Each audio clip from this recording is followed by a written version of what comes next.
हरिहंताणं नमो सिद्धाणं नमो आयर्याणं नमो गच्छायाणं नमो लोये सवासागुणं।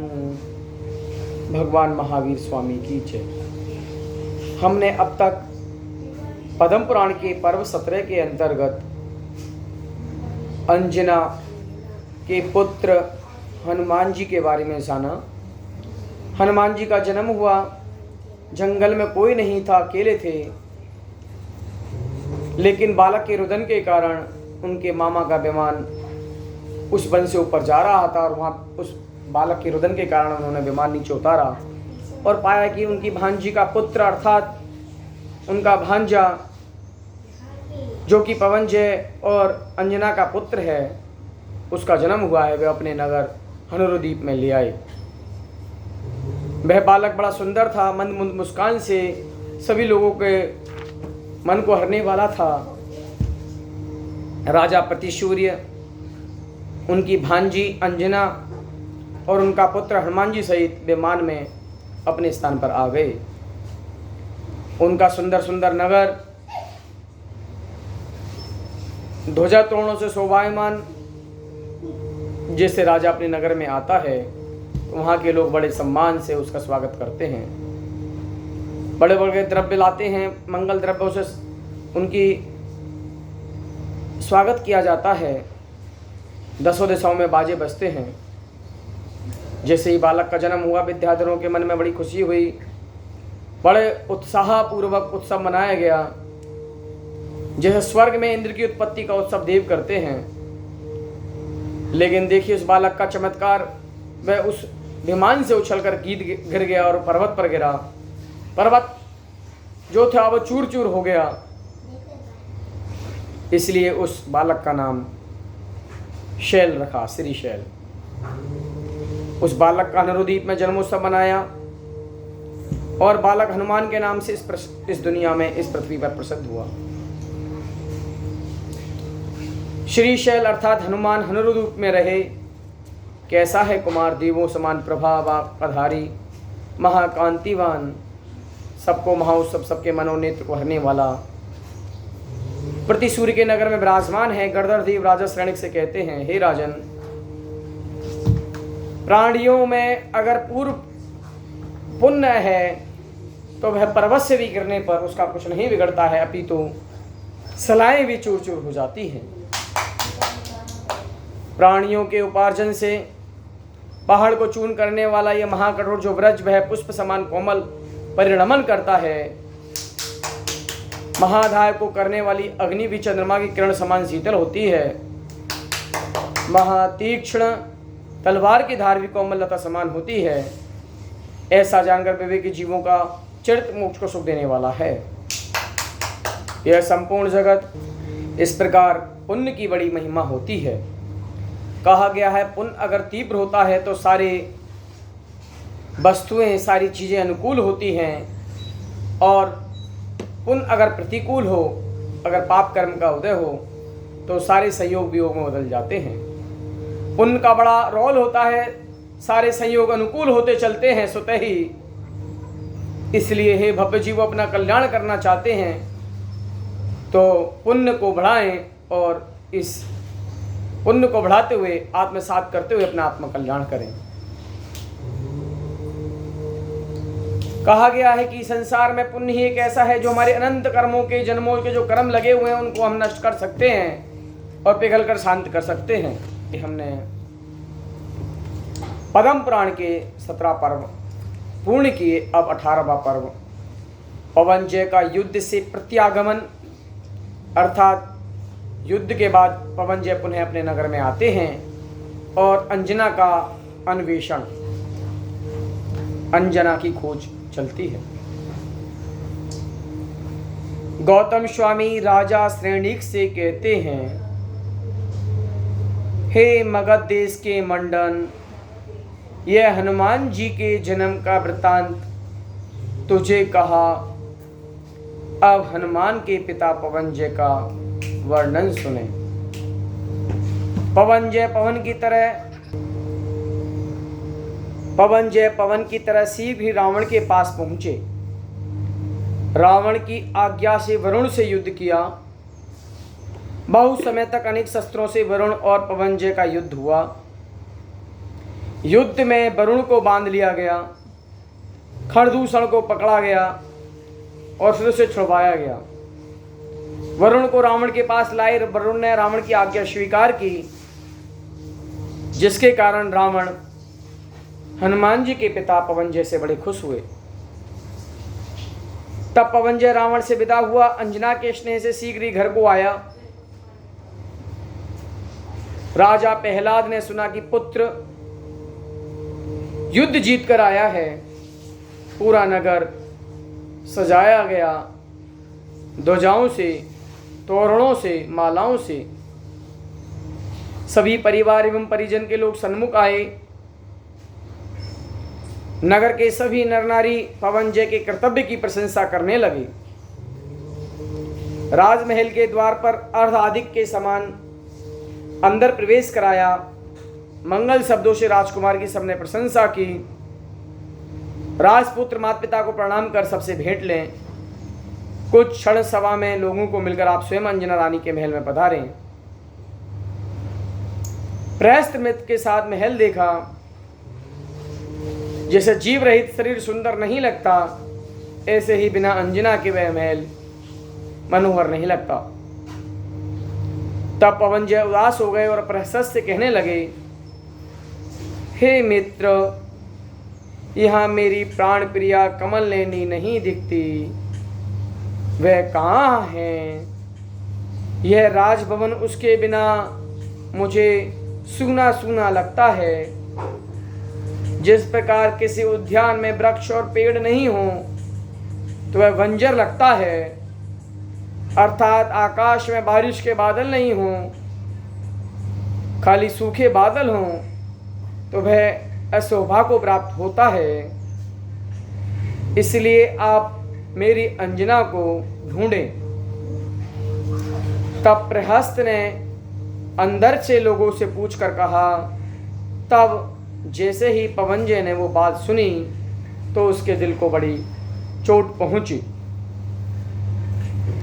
माता पिता से बिना पूछे ही अपने मित्र से प्रहस्त के साथ राजा महेंद्र के नगर की ओर चले। मन में बड़ी उदासी। जब राजा महेंद्र के नगर के समीप पहुंचे तो सोचने लगे कि आज मेरा मिलन अंजना से होगा। तब मित्र से कहने लगे, हे मित्र, देखो यह नगर बड़ा सुंदर है। यहाँ मेरी प्रिय अंजना सुंदरी विराजमान है। जैसे कैलाश पर्वत पर बड़े बड़े शिखर शोभायमान को प्राप्त होते हैं, ये महल शिखर से रमणीय दिखते हैं। ऐसी बात कहते हुए नगर के पास पहुंचे। राजा महेंद्र ने सुना कि पवनजय कुमार विजय कर विजय से मिलने आए हैं पिता से, तो नगर की शोभाएं बढ़ाई गई। बड़े बड़े तोरण सजाए गए, द्वार सजाए गए, पुष्पों की मालाएं लगाई गई। स्वयं अर्धाधिक सामग्री लेकर पवनजय के पास आई। बहुत आदर से अपने दामाद को, अपने जमाई को नगर में प्रवेश कराया। नगर के लोगों ने बड़े आदर से उनके गुणों का वर्णन किया। पवनजय अपने ससुर के महल में पधारे। कुछ समय अपने ससुर के पास बैठे। सबने उनका सम्मान किया और राजा की आज्ञा से वह अपनी सासू से मिलने गए। जैसे ही वो वहां पे जाते हैं, लेकिन उनके मन में अंजना के प्रति एक अभिलाषा थी। लेकिन जैसे ही वहां पर अंजना नहीं मिली, बड़े दुखी हुए और पूछे, हमारी प्राण प्रिय कमल नैनी अंजन कहाँ है? तो वह बोले, आपकी प्रिया नहीं है। जैसे ही ये बात सुनी तो उनके हृदय को बड़ा घात लगा और ऐसे लगा जैसे ब्रश से चूर्ण हो गया हो। जैसे जीव के अंदर से प्राण निकल जाए, वह जीव मृतक हो जाता है, वैसे ही उनका शरीर शोक रूपी धार से मुरझा गया, उनका मुख कमल।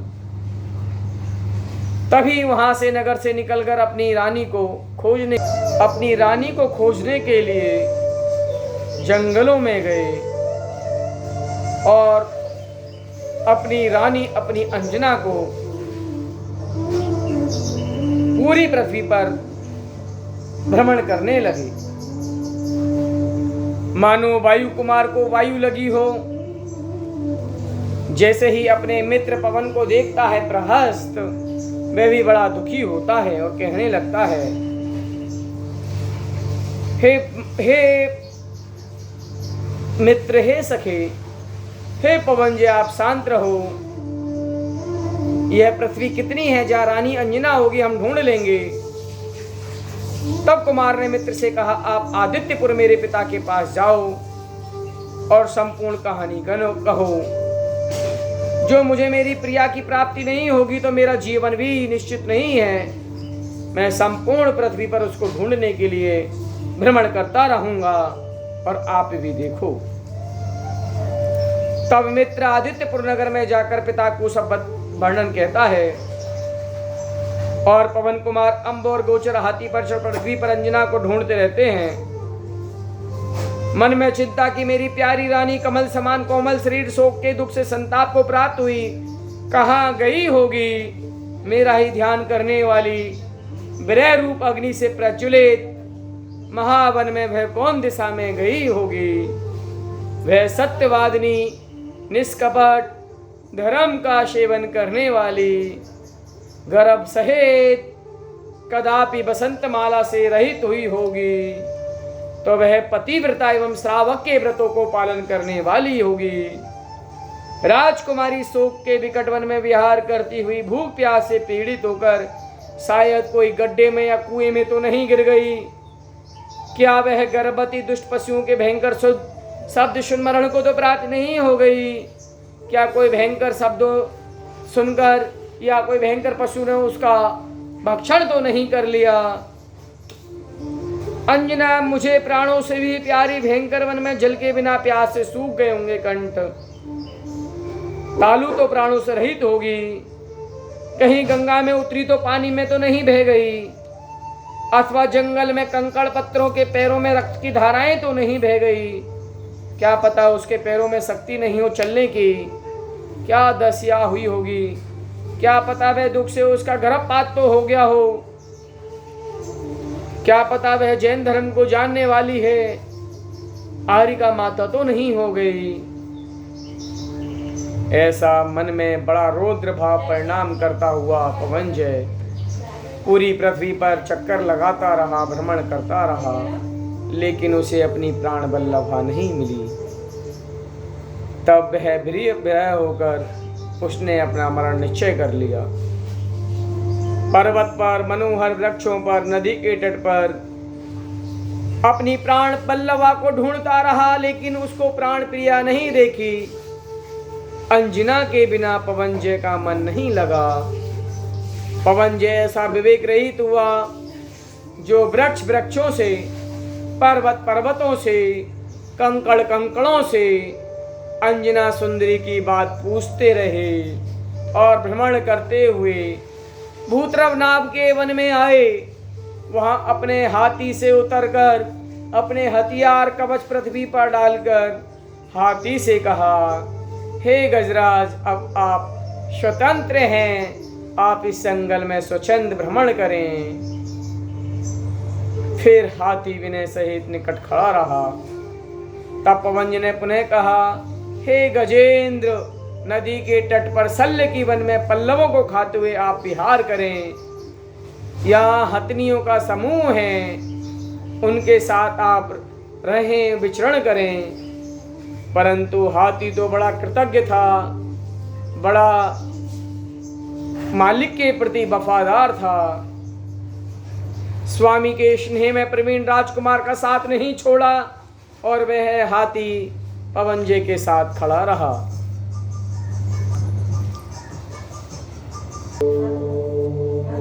पवनजय सोचते हैं, महामनोहरवान, गुणवान, रूपवान, दुखी मेरी पत्नी अगर मुझे नहीं मिले तो मैं इस वन में अपने प्राणों का त्याग कर दूंगा। जैसे मुनि अपनी आत्मा के बारे में चिंतन करते रहते हैं, अपने ध्यान में लीन होते हैं, सिर्फ अपनी आत्मा के बारे में सोचते हैं, मैं कौन हूँ, मैं कहाँ से आया हूँ, मेरा ऊपर क्या कर्म लगे हुए हैं, मैं क्यों संसार में परिभ्रमण कर रहा हूँ। इस प्रकार मुनि अपने आत्मचिंतन में मग्न होते हैं और आत्मचिंतन के सुख को भोगते रहते हैं, अपने आनंद में लीन हैं, उन्हें पर से कोई मतलब नहीं है, बस अपने आत्मा में लवलीन है। अपने आत्मा का चिंतन ध्यान मनन चलता रहता है और आत्मा के अंदर इतने खो जाते हैं, जो उनकी आत्मा के अंदर आठों कर्म लगे हुए हैं, उनका क्षाण कैसे हो, उनका नष्ट कैसे हो। ध्यान रूपी तप की अग्नि में वे अपने कर्मों को जलाते रहते हैं। ऐसे तपस्वी मुनिराज अपनी आत्मा का ध्यान करते हैं। उसी प्रकार वह पवनजय अंजना का ध्यान करता रहा। उसी वन में पवनजय ने 4 पहर की रात्रि 4 वर्ष समान बिताई। यह है तो कथा यहाँ ही रही और मित्र पिता के पास गया, पिता को पूरा वर्णन सुनाया। जैसे ही पिता ने पूरा वर्णन सुना, बड़े शोक को प्राप्त हुए।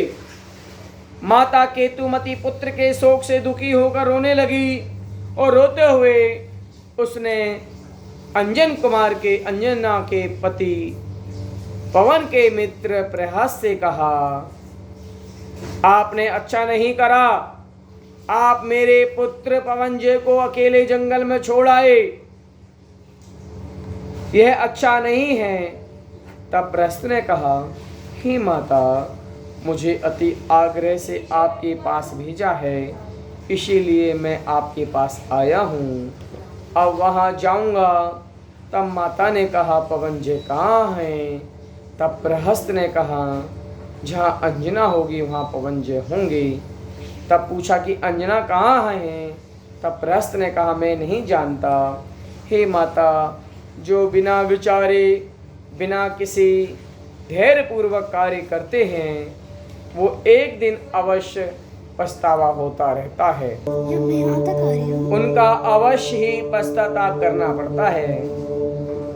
आपके पुत्र ने ऐसा नियम किया है, जब तक वह अपनी प्राण बल्लभा, प्राण प्रिय, अपनी कमल नयनी अंजना का मुख नहीं देख लेगा, तब तक वह प्राण त्याग नहीं करेगा, अर्थात नहीं देखूं तो प्राण त्याग कर लेगा। इस बात को सुनकर माँ बाप बड़े दुखी हुए, रोने लगे। अंतःपुर की सारी स्त्रियां रोने लगी और माता कहने लगी, हाय हाय, मैं पापिन, मैंने ये क्या किया, मैंने अंजना के ऊपर कलंक लगाया, इससे मेरा पुत्र भी जीवन के संशय को प्राप्त हुआ। मैंने बिना विचारे, बिना किसी के सबूत के, बिना किसी ठोस प्रमाण के उस अंजने को घर से बाहर निकाल दिया, देश से निकाला कर दिया। मैंने उसके पिता के यहाँ भेज दिया, लेकिन पिता ने भी स्वीकार नहीं किया। मेरा क्रूर स्वभाव था, मेरे खोटे विचार थे, मैंने ये काम बहुत गंदा किया है। यह नगर कुल विजयात पर्वत एवं रावण का कड़क पवनजय को शोभा नहीं देता। मेरे पुत्र समान और कौन बलवान, जो वरुण को रावण से भी असाध्य रणभूमि में क्षण मात्र में बांध लिया। हे पुत्र विनय के आधार, गुरु भक्ति में तत्पर, गुणों में विख्यात, तुम कहाँ गए हो? तेरे दुख रूपी अग्नि से मैं जल रही हूँ। हे पुत्र, आप आए, मेरे से बात करें, मेरा दुख दूर करें। ऐसा विलाप करते हुए अपने हाथ से सिर को, कभी छाती को, कभी माथे को कूट रही है और पूरे परिवार में शोक प्रकट हो रहा है। राजा प्रहलाद भी रो रहे हैं, सारा परिवार रो रहा है। प्रहस्त के साथ नगर में अपने बेटे को खोजने के लिए चल देते हैं। दोनों श्रेणियों के सब विद्याधरों को प्रेम से बुलाया, वे भी परिवार सहित आए। सभी लोग आकाश के मार्ग से राजकुमार को खोजने लगते हैं। कोई पर्वतों पे खोजता है, कोई जंगलों में खोजता है, कोई लताओं के समूह में खोजता है, कोई प्रति सूर्य के पास। राजा प्रहलाद का दूध गया और बड़ा शोकवान हुआ और अंजना से कहा। तब अंजना पहले दुख से अधिक दुखी हुई, आंखों में आंसुओं के झरने बहने लगे। अश्रुधारा से मुख की प्रक्षालित करते कहने लगी, हे नाथ, मेरे प्राणों के आधार, मुझ में लगा है मन आपका, मैं जन्म से दुखी हूँ। मुझे छोड़कर आप कहाँ गए? क्या मेरे से क्रोध अभी भी नहीं छोड़ा? सभी विद्याधरों से आदर्श हो रहे हो। एक बार एक भी अमृत समान वचन मेरे से बोलो। इतने दिन ये प्राण आपके दर्शनों की इच्छा से ही टिके हैं। अगर आप नहीं दिखे तो ये प्राण मेरे किस काम के? मेरी इच्छा थी कि पति से मिलन होगा, सौभाग्य ने मेरी इच्छा को नष्ट कर दिया। मुझ मंदभाग्नि के लिए आप कष्ट अवस्था को प्राप्त हुए। आपके कष्ट की बात सुनकर मेरे प्राण पापी क्यों नहीं नाश होते? ऐसा विलाप करती अंजना को देख वसंतमाला ने कहा, हे देवी, ऐसे अशुभ वचन मत कहो। आपको अपने पति से अवश्य मिलना होगा। और मामा ने भी बहुत आश्वासन दिलाया कि हम तुम्हारे पति को अवश्य लेकर आएंगे। ऐसा कहकर राजा प्रतिसूर्य मन से भी तेज चलने वाले विमान पर बैठ आकाश से पृथ्वी पर आकर पवनजय को खोजने लगे। दोनों श्रेणियों के विद्याधर लंका के लोग पवनजय को देखते देखते भूतरव नाम की पृथ्वी पर आ गए। वहां अंबर गोचर नाम के हाथी को देखा। हाथी को देखकर सभी विद्याधर खुश हुए और कहा, जहां ये हाथी है जरूर हमारा पवनजय वहीं होगा। पूर्व में हमने इस हाथी को अनेक बार देखा है। यह है अंजनगिरी समान हाथी है। जब हाथी के समीप विद्याधर आए और अंकुश रहित हाथी को देखे डरे। विद्याधरों के कटक का शब्द सुन हाथी महाक्षोभ को प्राप्त हुआ। महाभयंकर गर्जना कर रहा है। जिस दिशा में हाथी जाता है उसी दिशा में विद्याधर भाग जाते हैं। हाथी लोगों का समूह देख स्वामी की रक्षा में तत्पर सूंड से बंधी तलवार पवनजय के पास से हाथी दूर नहीं हटा। तब विद्याधर परेशान पवनजय के पास नहीं आ सके। तब विद्याधरों ने हथनियों के समूह से हाथी को वश किया, क्योंकि जितने वशीकरण के उपाय हैं इनमें स्त्री समान कोई उपाय नहीं है। सब विद्याधर पवनजय को देखते रहे मानो कोई लकड़ी का पुतला मौन से बैठा है। सभी विद्याधर पवनजय से बात करना चाहते हैं पर चिंता में लीन किसी से बोलते नहीं हैं। जैसे ध्यान में मुनि अपने किसी से नहीं बोलते हैं, उसी प्रकार पवनजय अपनी माता पिता आंसू बहाते हुए राजकुमार के मस्तक को चुम छाती से गला लगाकर कहती है, हे पुत्र, तुम विनयवान हमको छोड़कर यहाँ कहाँ आ गए? महाकोमल सेज पर सोने वाला तेरा शरीर इस भयानक जंगल में कैसे रात्रि व्यतीत कर रहा होगा? माता पिता ने बहुत कुछ कहा लेकिन पवनजय एक शब्द भी नहीं बोले। मौन व्रत सहित मरण का निश्चय कर बैठे सभी विद्याधर माता पिता सहित शोक सर विलाप करते रहे। देखिए, संसार में रीत महामोह की कितनी भयंकर रीत है। मोह के जाल में इंसान अपने आप को घुमा देता है। जिस प्रकार एक भंवर किसी पौधे के फूल पर बैठ जाता है और उसकी खुशबू का मकरंद को चूसते चूसते इतना मग्न हो जाता है कि प्रातः काल के समय बैठा हुआ रात्रि में जब वह फूल मुरझा जाता है, रस चूसता रहता है और फूल की मुरझाहट में वह मरण को प्राप्त हो जाता है। इसी प्रकार हे भव्य जीवो, इस संसार में मोह का त्याग करो। किसी के प्रति ज्यादा राग भाव क्रोध परिणाम कर कर कर्म भानता है। क्या वाणी के ज्ञान से सूझे लोकालोक, स्ववाणी मस्तक नमो सदा दे तोड़ो। ए जिनवाणी भाती तो जपो दिन रे, जो तेरा शरणा गए सो पा गई सुचैन।